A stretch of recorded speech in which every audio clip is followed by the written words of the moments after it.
thank you for inviting me. Can you hear me? Yeah. Thank you for inviting me. It's my sixth or seventh time here.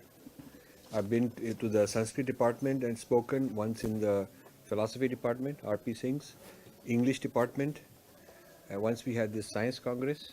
So several times. And Kapil Kapoor also invited me. So each one is a little different. And I'm delighted to talk on this subject of decolonizing. I called it Decolonizing JNU and the rest of the academy. Because, we always have to, people ask me, what should I do? So I always say, you first apply it to yourself. Each one we have to decolonize ourselves and the organization, institution we are in. Then we can, talk about to other people. So decolonizing requires understanding what is colonization. And colonization is not just, sovereignty being usurped by some foreign power. And so it's not that British left and gave us sovereignty and so we are decolonized. That is one level. There is also a whole ideological colonization. Ideological paradigms, vocabularies, language. We're using a colonial language now. All these are part of the colonial mindset, mental colonization. And then there is the colonial mindset and ideologies get taught to leaders. Human resource gets developed. Thinkers, scholars, NGOs, activists, politicians, all these kind of people get developed. So the second part is that this ideology is put into human resource training. And so a lot of people who are colonized emerge.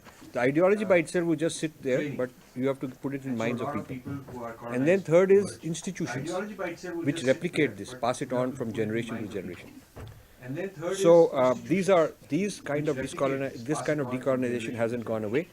This kind of colonization hasn't gone away. In fact, I will argue that it's getting worse. And the colonization, which was British-based, has shifted to American-based more and more. Can you hear me? Okay, maybe I have to be closer. Okay.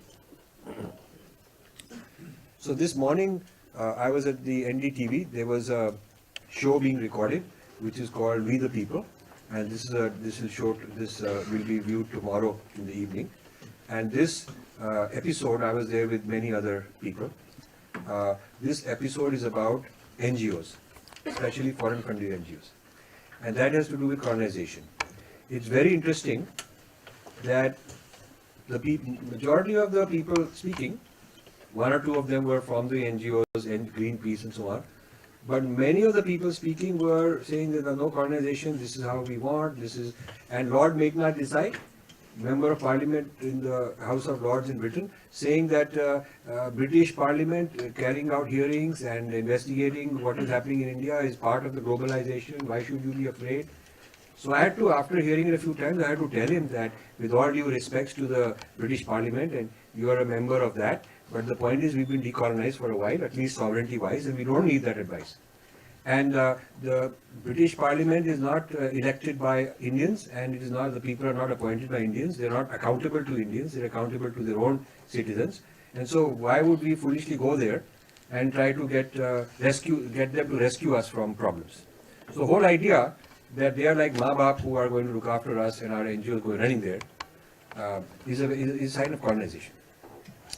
So the ideologies that these NGOs represent, which are all formulated somewhere else, whether it is climate, whether it is human rights, whether it is, what should be your nuclear policy, all of these things, they tend to be from somewhere else. They're not Indian.